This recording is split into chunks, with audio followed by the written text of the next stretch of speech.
Hello everybody and welcome back to another Kings of War battle report. I'm Visibly Riley, and today we have Elves versus the Forces of the Abyss. This battle is a continuance of my playtest games for the Emerald Dragon GT, meaning that it is a 1950-ish game with a free special dragon. The scenario this time around will be Push.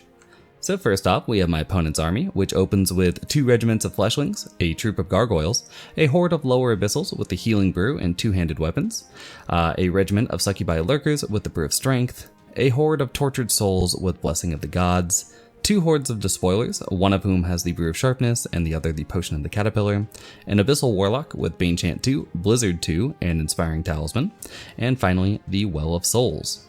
Now, the special dragon my opponent chose to take was Elves, which opens with a 50 by 50 base size. Now, we did use the exceptional base rules and put on a 75 by 75, but anyway. Then it's speed 10, melee 2+, defense 5+, 10 attacks, and a 17-19 nerve. So it's a basic elf dragon there. Now, getting into its special rules, it has the breath attack 15 back from the regular dragon, or what it used to be pre-nerf, but then it's only crushing strength 1. Now it is elite and has fly and regen 6+. For its 2 very special rules, like the invented ones, it has the Golden Miss rule, which is a very unfortunate name for anything. But 2 target friendly units, including allies within 12 inches, gain stealthy for 1 round, and it is a spell, meaning it can be disordered out of it. Then it has the Aura of Rejuvenation, which is when this unit is given in order, all friendly units, including allies within 6 inches of this unit, may immediately remove a point of damage previously suffered. So, before I get into the army and the player, I'd like to talk about Elves. So, Elves is a very good dragon. They're all good dragons, Bront. But I really like this dragon because the crushing 1 is just awful. Because, well, so dragons, one of the strengths of dragons, which I'm sure most of you know this, is that they operate on their own, right? They don't need support. Now, this one doesn't have Crush 3, it's only got that Crush 1, and it doesn't inspire, right? Meaning it needs support. But in exchange for that, it's got melee 2+ with Elite, which is insanely good. It's got that Breath 15 with Elite, which is also good. And then its abilities, as long as you have an army planned around them, both Golden Miss and Aura of Rejuve are great, right? Because you can slap Stealthy on the units that you're following around to give you some additional range protection, and then Aura of Rejuvenation, assuming you pair it with something like Regen, works really, really well. It's just a great army, or a great concept. In fact, Iron Resolve would be another rule that would stack really well, just any healing. So yeah, Elves, good dragon, interesting dragon. Now, as for my thoughts on the army, I'd like to open by saying I think my opponent, well, I'm not sure how many games they've played actually, but I'm guessing it can be counted on one hand. So, very new player, I would say. And yeah, I'm really glad to see that they've picked up Kings of War, because I used to, when they moved up to the area I live in, they were playing Infinity. And I still play Infinity, I don't know if they do, but yeah, I really enjoyed talking with them and playing games, so it's great to see them back into the community, and hopefully we can see them grow as a player. So I'm into it. And as for the list itself, most of it I like. Most of it I'm really into.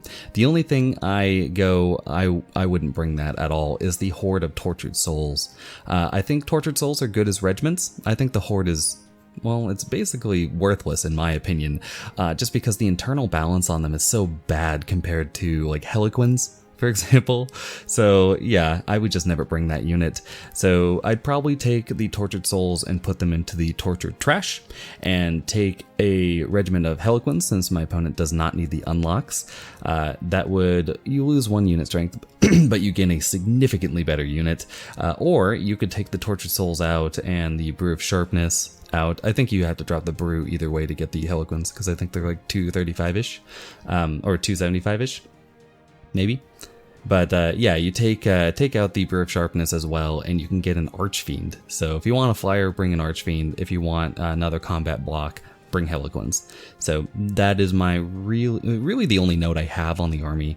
I would like more gargoyles, but that is a preference thing, I think. I like to bring at least 2 troops of gargoyles, 3 mostly, because I like jamming my opponent up in armies. But there is one other thing I want to talk about, which is the trick of this list, which is Emerald plus the amount of regen in it, especially on the despoilers, plus the Well of Souls equals hilarity. So the despoilers, you put them in front, the 2 blocks of them. All right, so I'm just gonna start drawing. So you get your despoiler block, your despoiler block, right? And then you've got your Well of Souls and Emerald, right, back here. So the despoiler blocks eat a bunch of damage, so they end up taking, you know, all this damage up. But then you have the Well of Souls heal these units, right, or pull the damage to itself. It leaves 1 damage on each unit, right? So because then, so first off, you roll the regen. You regen as much as you can. Then you pull all the excess except for 1. Then Emerald activates and heals both of the units here, and of course the Well of Souls. So that is a 3 heal out of that Aura Rejuve, which is super value. I think as long as Aura is hitting 2 units, it's a great rule, and at 3, it's an excellent rule. Or I guess good versus excellent. So really cool combo. And let's move forward. Now we see my elf army, or the revised version of it. So starting out, I have 2 hordes of kindred archers, one of whom has the heart-seeking chant, and the other the chant of hatred, so a lot of chanting going on. Then we have 2 regiments of 4 shamblers, a horde of dragon riders with the brew of strength, a regiment of war chariots with the fire oil, an ASB with the diadem of dragonkind and a mount, an elven mage with alchemist curse 10 and a mount, 2 elven princes, both of whom have a mount and a saber-toothed pussycat, and finally a tree herder with Blessing of the Gods and Blizzard 2. Of course, the dragon I brought was Nyx, and I'm not going to go over Nyx this time because I've done it so many times. But yeah, so this is a slight alteration of the army I had pulled from Keith Randall's ideas on elves, and I just adjusted it a little bit, mostly because I got into painting the Dragon Riders and I got through 3 of them and I'm like, nah, I'm not painting another one of these. So yeah, it's just a speed thing. So far, you know what, I'll do that as an army review later when I talk about speed painting this force. But anyway, I changed it up a little bit. I think the Forest Wardens are really good, but I think for this army, I want a tree herder. Like, I want another big combat monster that holds the line rather than like a dragon. And most of the stuff I was using my normal elf dragon for, I can just use an ASB with the diadem for, because I was just using those breath attacks. So this is the new version of it, and yeah, let's move forward.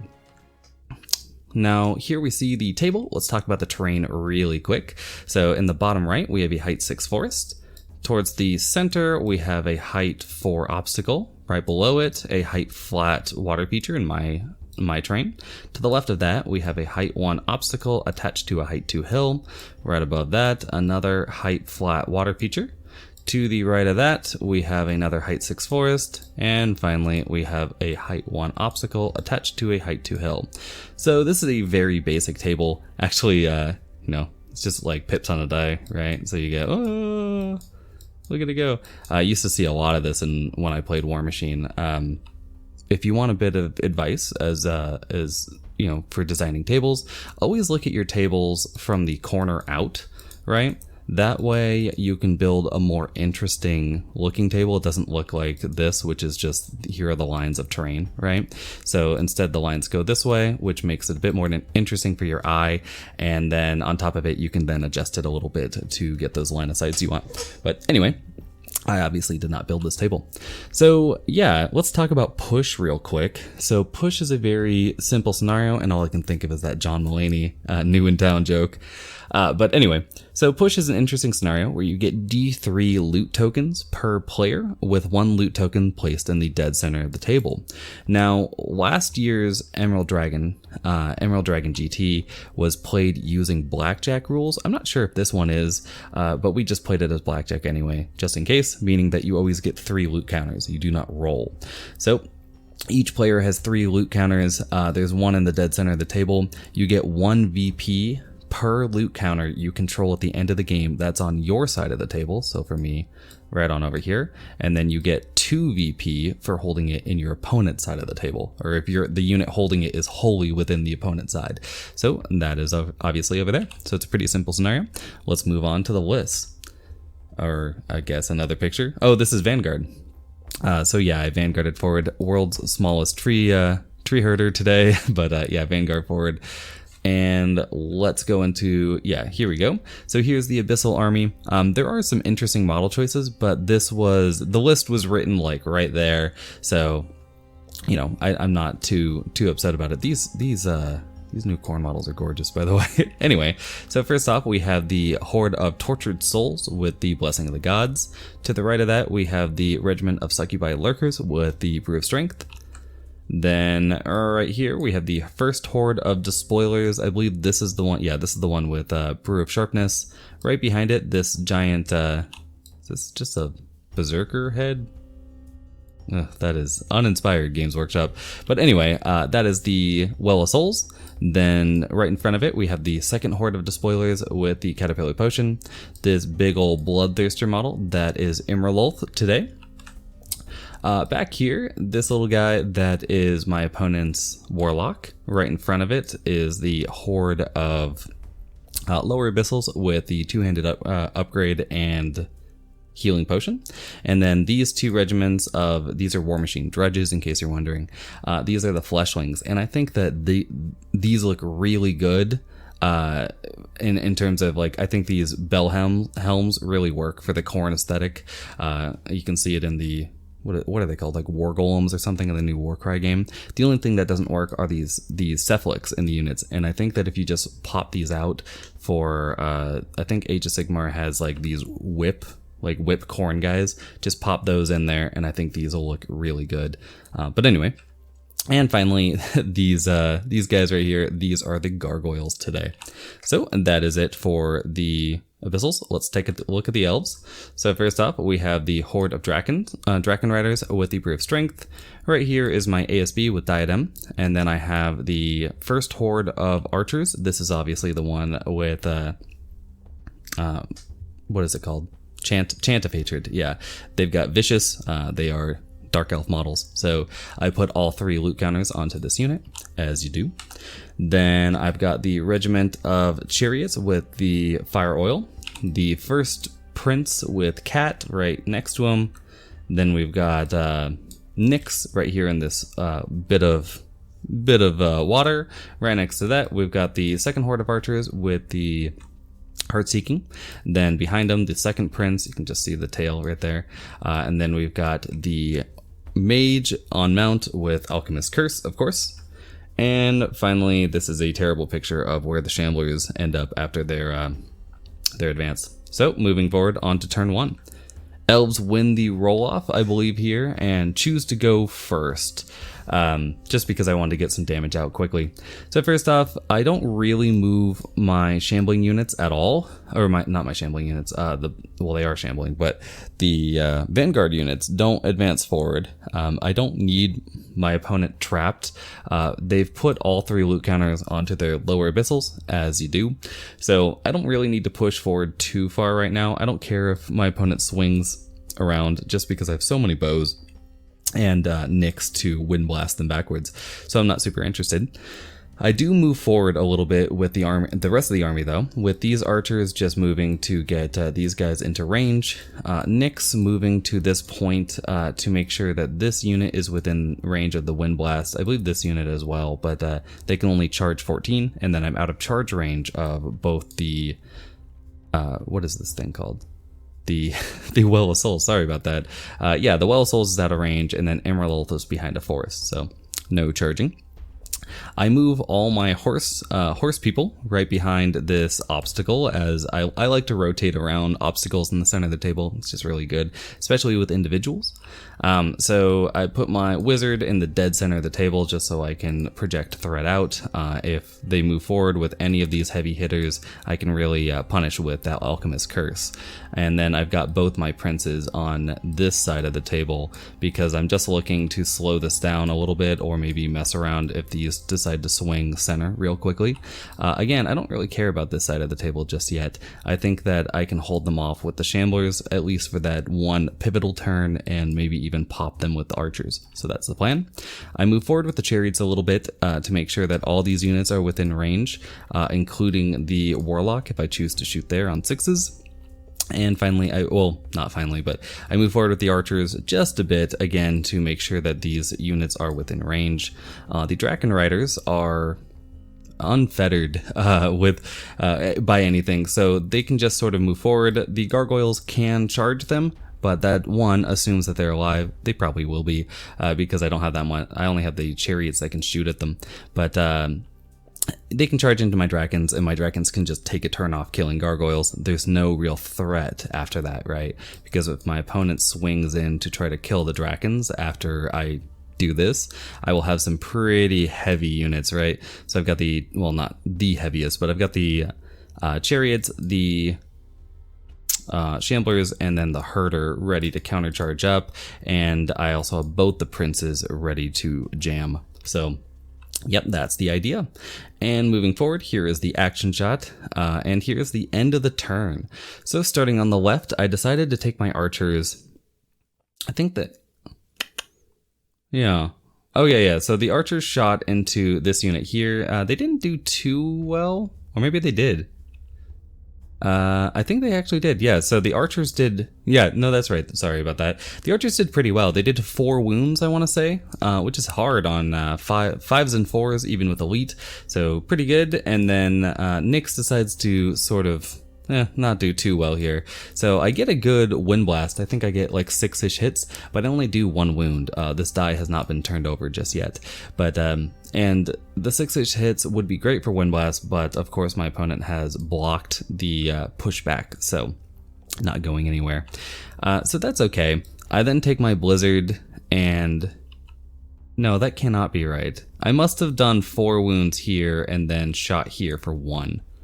Okay, I think that's what happened. Anyway, I do 4 and 1 is the point, 2 to spoilers. So I was thinking that I did this with Blizzard, but Blizzard actually targets the Warlock in the back because it's an okay target.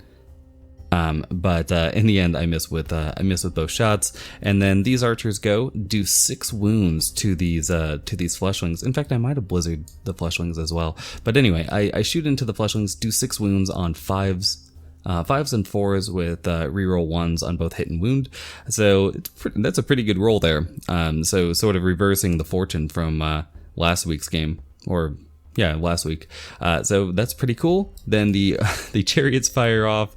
They decide to target the gargoyles because I do have the fire oil. So I hit on 6s with elite. I hit 3 times. And then turn them into 3 wounds and get a waiver on the gargoyles. So yeah, pretty good turn. I needed a 7 to kill the gargoyles, which is, you know, a little above average, but I at least got that waiver, which is perfect. Pretty crazy good, in my opinion.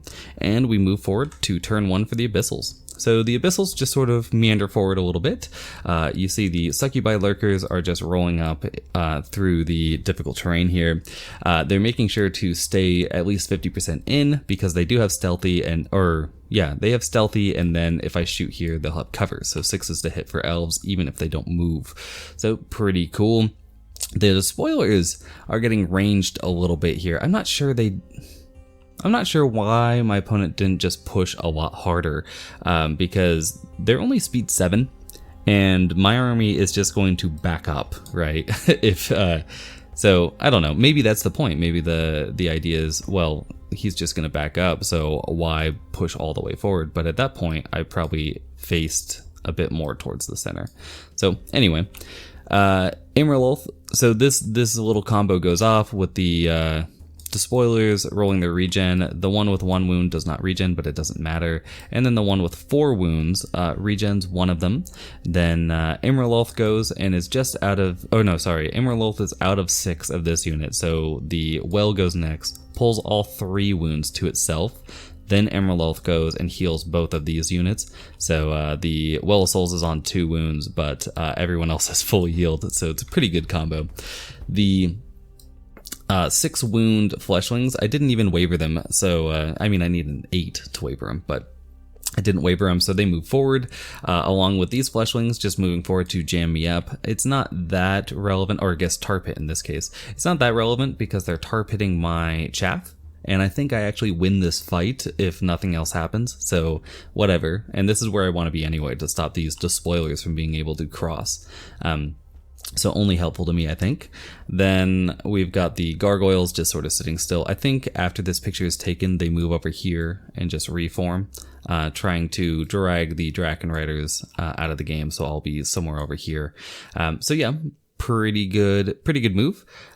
For my opponent's shooting, they only have, well, I guess Emerald can shoot. Yeah. So I think Emerald decides to shoot into my Shamblers. I think because this prince is slightly out of range, but maybe there's a better picture of it.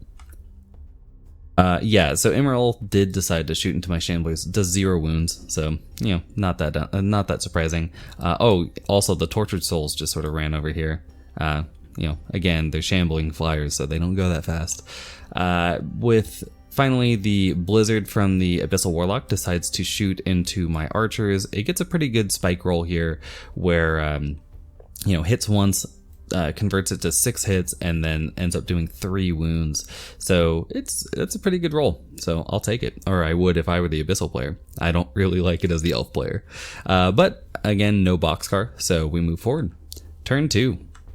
Turn 2 is pretty standard for the Elves here. I decided to move forward with my Draken Riders onto this hill. I could get flank charged by the Gargoyles if they're alive, but they are still on 1 wound, and I do have this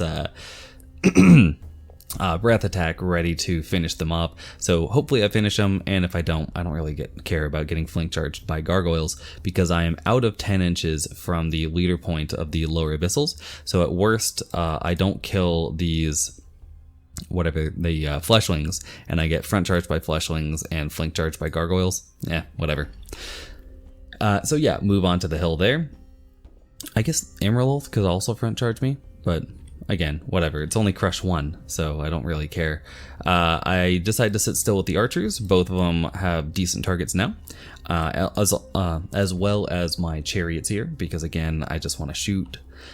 So I do move forward with the princes, and I do sort of a pincer movement. The idea is to make it so the despoilers are trapped. I put my base just a little bit like this, because the way you charge individuals is you have to take the quote fastest path possible, which means the fewest, or the lowest amount of a turn, the lowest rotation. And so currently these despoilers don't need to rotate at all. They just go directly forward. It's about, well, not directly, but pretty much directly at this building. So they'll end up like so, and then I will reform to them, and then they'll center, and so on and so forth. But the point is that they overrun like this, catching nothing. So that's the plan. I charge in with the Shamblers into the Fleshlings, because why not? And my Herder just turns like so to get ready for a flank charge if something moves forward into the center of the field, and then also because this building is protecting me from being charged by either of these flyers, as both of them are on my flank and there isn't enough room to land. If they end up on the corner, the building will preclude them from landing, because both of them are on 75s instead of 50s. So that's the plan. I decide to take Nyx and walk backwards. I'm just barely within 18, I believe, of this unit and nothing else. So that's the plan. I move the Shamblers forward just to get killed. I mean, they could die. I want to die up in my opponent's territory right now. I didn't want to give them a charge or for them to push forward yet, but this is good for me. This is a good place, because it's not even the midfield, and it will give me at least 1 more turn of archers. Yeah, and that's about it with my shooting. Let's take a look at the action shot. Actually, that's a terrible shot. Let's roll backwards. So the idea here with the shooting is that I've got the archers shooting into these despoilers. I placed the Shamblers perfectly to not give the despoilers cover. So I fire off my horde here, and then I fire off Nyx. And the idea, well, unfortunately, my opponent and I talk about it, and he was like, well, I mean, unfortunately, I didn't have enough 75s to loan to have all these models constantly based. So this model is not on a base right now. And my opponent's like, well, in that case, you know, the pushback will just say it's not clipping this because you didn't intend to. And I'm like, well, but the smarter choice would have been to do that. So I just let my opponent get clipped here and not. I think that's a like 1.5 inch pushback. So that's what we go for. I end up doing pretty decently with the shooting here. So I end up doing 12 wounds. which is pretty good. Again, I fire Blizzard. I think I fire Blizzard into the Warlock again, but I roll a 2 and a 3, so failure. I shoot the Chariots at the Warlock. I believe I do 1 wound, which, I mean, it could boxcar scare him, but Imraloth will remove that wound at the end of the turn. And then I fire my Horde of Archers into these, what are they? Fleshlings again. Oh man, I'm gonna forget that every time. I do pretty well, and I get them up to like, I don't know, it's like 15 wounds or something. It was double ones. And then the breath attack goes and does 5 wounds, so these gargoyles end up on 6.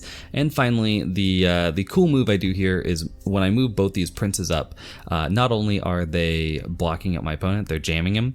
I also have the double cats to throw at this warlock, because killing that warlock is a big linchpin. No more Blizzard, no more Bane Chant, and -1 or minus 50% of my opponent's total inspiring. So it's a big hit, and of course, all my cats miss, so they do 0 wounds. Good job, guys. But whatever. And finally, I moved my wizard back a little bit. The idea is I didn't want to be here anymore if I wasn't going to be aggressive, because I couldn't be protected against my opponent's double flyer, and I wasn't going to do anything to the flyers this turn. So, or I guess triple flyer, but these ones don't matter.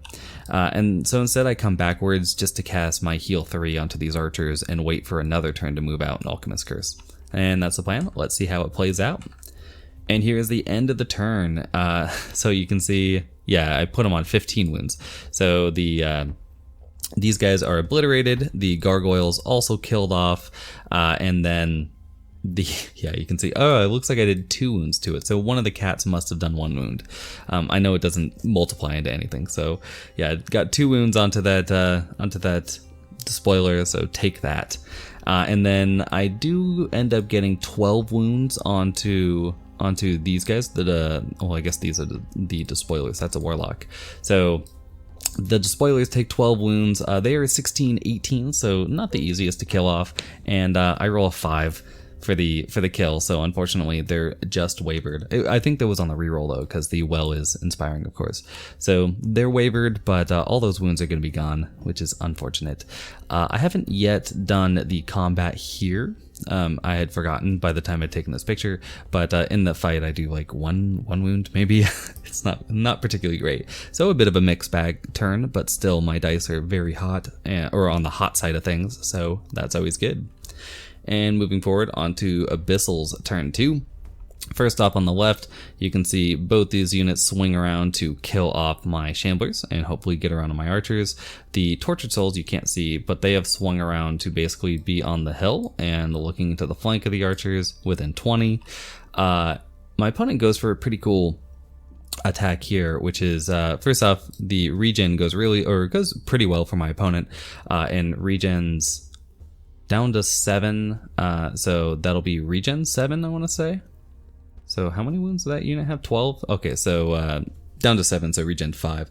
So yeah, the big guy here decides to go for an interesting charge, which is into the flank of, well, into this individual. So when I reform against the well, I leave it as a flank charge, but Well of Souls only hit on a 4+, and then they're only crushing 2, not 3. So they're only going to wound on a 3+ against a prince.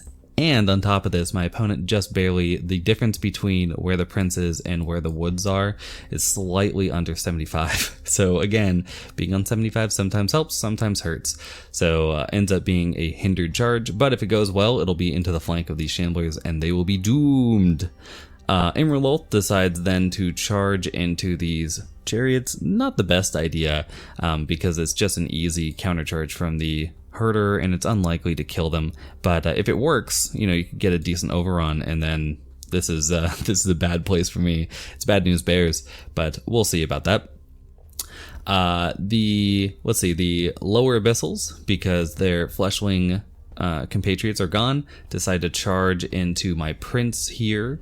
It ends up being again a hindered charge, and it's because if we roll a picture back, you can see just the barest edge is touching this wall. And normally, if my opponent was just charging directly forward, they would not actually hit the wall. But because of where these fleshlings are right here, they have to adjust just slightly to go around, and when they do that, they hit the wall and charge into the prince. So it is a hindered charge, but still, it's against an individual, whatever. And yeah, I think that's about it. Yep, that's it. The warlock just decides to face off against my ASB. Pretty decent target. ASBs are def 4, so go for it. And here is the action shot, and here's the end of the turn. So starting on the left, actually you can see the Tortured Souls a bit better now.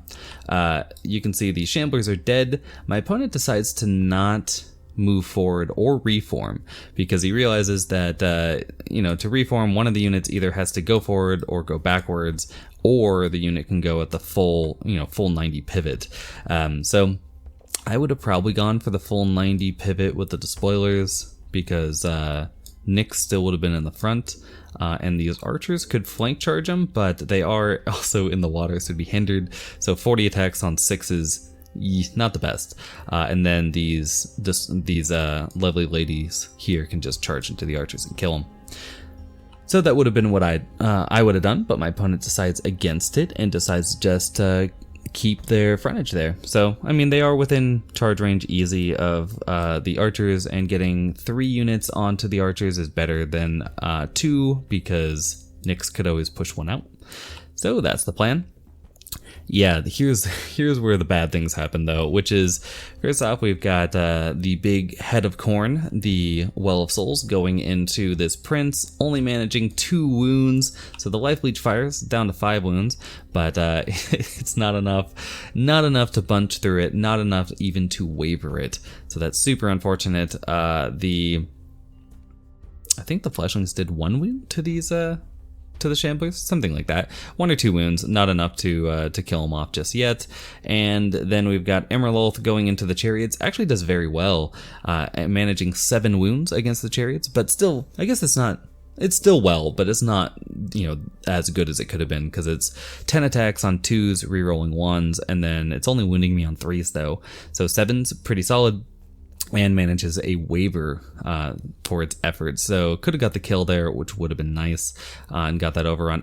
I'm not sure if on the overrun, when they stop an inch away from where my wizard is, if they would still be in charge range of the, yeah, nah, they're not going to be, because the tree is like this. If the tree were like that, yeah. So small positioning error by me. And finally, we've got, yeah, this is the nightmare, which is the lower abyssals go into the prince, and they are hindered, but they've got 25 attacks. They only hit 5 times, and then all 5 of those fail to wound. So it's really bad. That is real poopy. I believe my opponent also goes for the Bane Chant here this turn. Gets the Bane Chant as well. Oh, there's no marker for it, so maybe missed the Bane Chant. Maybe it's nothing happens, but yeah, that's really bad. And even if this had been on 4s, there are only 2 more 4s in there, so 2 more chances to fail that 3+ roll, or 4+ or 3+ roll. And oof, Draken Riders in the flank, not pretty. Moving on to turn 3. So turn 3 for the elves is a pretty simple one. Excuse me. This is not the end of my movement. First off, this shows me moving the archers backwards because that was my original plan. I moved my full 3. Exactly. But in the end, I decide not to do this.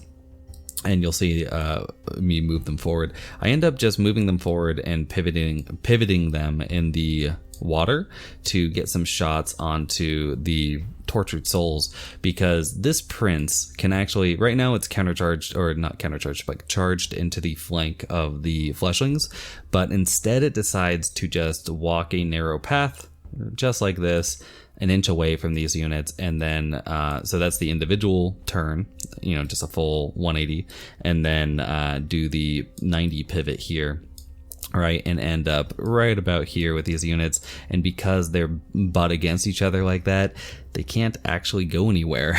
So they can go backwards or they can charge me, but they'll both be trapped there a little bit because they can't fully. Well, I guess if there was a unit within their line of sight and then they could do a full 90 turn, it would be good. But there are no units in their line of sight where they can do a full 90 turn, so instead they're screwed. So that's how the left ends up being changed. But The rest of the movement is about what it is, which is I send the Shamblers in again on the countercharge into the Fleshwings. The Eternal War continues. I send this Prince into the lower Abyssals that were fighting it. I think I haven't moved it just yet because it should be centered. The Draken Riders go in for this flank charge, so that's not great for the lower Abyssals, but maybe the wall will screw me in the same way it screwed them. I move the ASB, which is back here, so I'm within 6 inches of the Burbs, but within 12 inches of the Warlock, so it has to move backwards if it wants to blizzard me, and of course I can diadem it.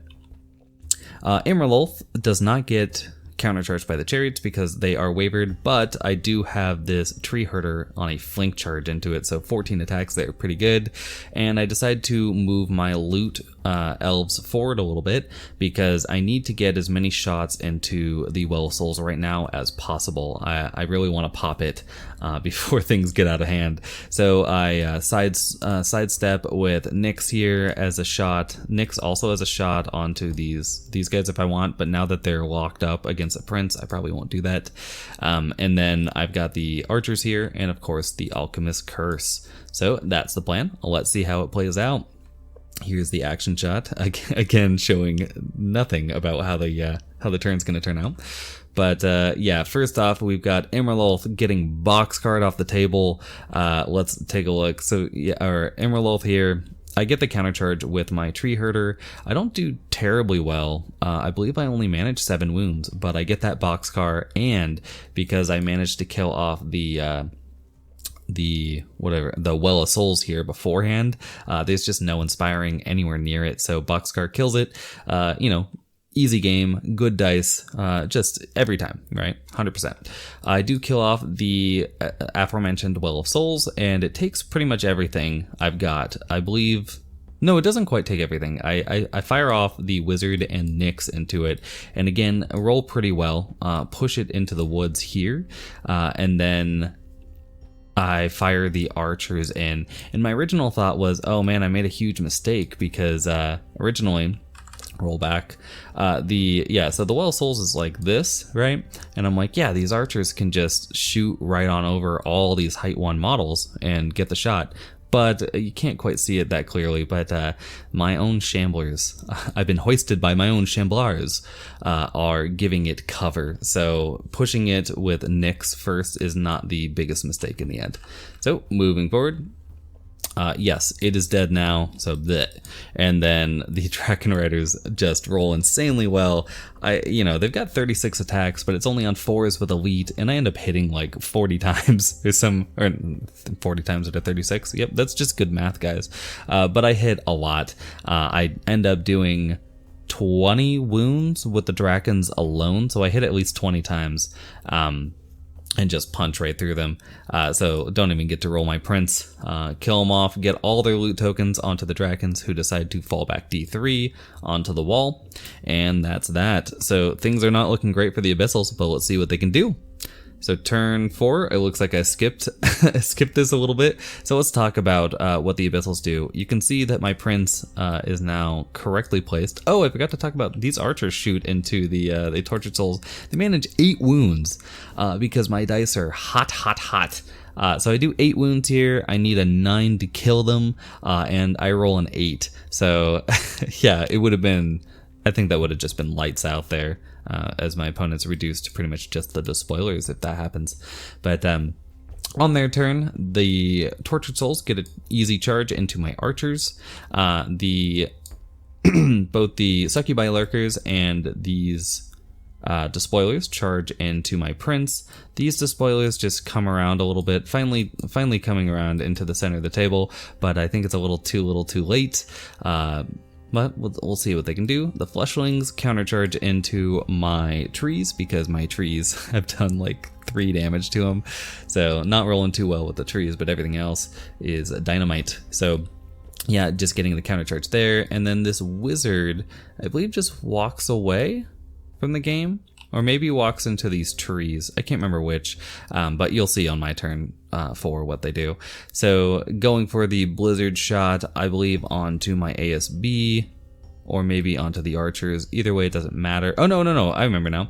They fire Blizzard into my chariots, and they do get a decent hit here, do at least 1 wound, and then pop them quite easily, because they're already sitting on 7 wounds, and they're only a 13-15. So yeah, that's pretty good. This prince dies, fortunately for my opponent, but the shamblers do not, nor do the archers. So yeah, coming in here, doing some pretty okay damage. It's like 6 or 7 from the Tortured Souls. But yeah, this is just an unfortunate bit of a jam. And we move forward onto turn 4. So turn 4 for the Elves. Yeah, like I said, it's not looking great for the Abyssals. So I decided to take my first prince and just jam up these Despoilers in the woods, because I don't really care about this Warlock anymore. I could have just charged it, but whatever. My Burbs just walk backwards. They are now out of charge range from either the Despoiler hordes, and are completely on my opponent's side of the table, behind a wall, and on a 50% on a hill. So if I wanted to drop the tokens and fly anywhere to charge, I can. I don't move my archers because I don't need to. Finally, the shamblers get a bit of support from Tree Daddy. So the tree herder goes into the fleshlings looking to finish them off, and Nyx just pivots with nimble and then side swipes over here, because I'm going for a kill onto the Tortured Souls without countercharging. So that's the plan, because my archers also just move right on down the side here. They are not in charge range of, or in line of sight of these lurkers, which is what we were measuring, so it's just barely out. These Despoilers will be able to charge them, but that's it.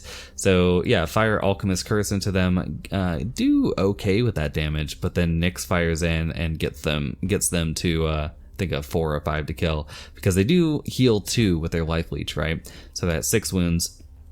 Looking for, let's see, it's 17, so need an 11.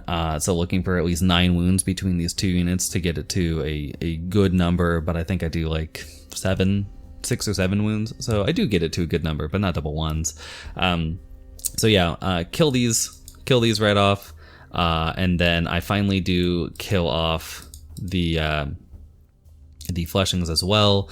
I do 1 damage to the Despoilers, so I take out their Thunder 1. It's not the biggest deal, but whatever, happened. And then I also managed to slap down that Warlock. So let's take a look at the action shot, and then I believe this is the end of game. So after this, my opponent decides to forfeit. It is like 2:30 in the morning. It's closing in on 2:30 in the morning at this point, so we decided to just not continue. But I'm not sure my opponent can win if I don't let him, right? So these succubi lurkers cannot see anything, so the best thing they can do is just turn and march. The Despoilers can get a charge into these archers, who are sitting on 6 wounds, but they're -1 to wound me because of Nyx, but that doesn't matter for Despoilers because they're +3 to wound. So either way, it'll be on 2s, but that's 18 attacks on 4s, and then 2s with Brutal and Vicious. So some decent damage, might kill off the archers, but then I have a very good chance of just killing them with the Alchemist Curse, Nyx, and then the other archer horde if I want. These guys will probably kill my prince, but it's not assured, because again, it's a 4+ to hit unit, so sometimes it just doesn't work, right? So on average, I think it does 7 wounds to that prince who's sitting on 0, so needing a 6 to kill it. So I don't know. If the prince doesn't die, it's probably game over for my opponent, because even wavered, I'll just stay here and they can't get past me. So yeah, and then on my turn, I can just roll around. I can get the surge here into the flank or rear of the Despoilers if they fail to kill the archers. They'll probably have to turn like so. So at worst, it's a flank charge, or maybe it'll be one anyway. And then the Draken Riders, again, just roll on back, and I don't think it's possible for my opponent to catch it, because I've got the next character to run in front. I've got the tree herder to run right. I've got too many things I can just run and block these Despoilers. I've got an individual here, and then these 2 units here. So yeah, I don't think it's a possible win, so instead we just leave it at that. I do not get the center objective because I ignored it the entire game, but it ends up being a Here's the end of the game shot. It ends up being 6 points on these dragons and 3 points on my archers. So it is a 9-0 victory for the elves, and feels pretty good after that last game. I didn't play particularly well, but I definitely got super diced on top of it, so left a sour taste. And then this game, I was just like, why don't I do that? It's a great strategy. And yeah, that's what happens, and I hope you guys liked it. And until next time, bye.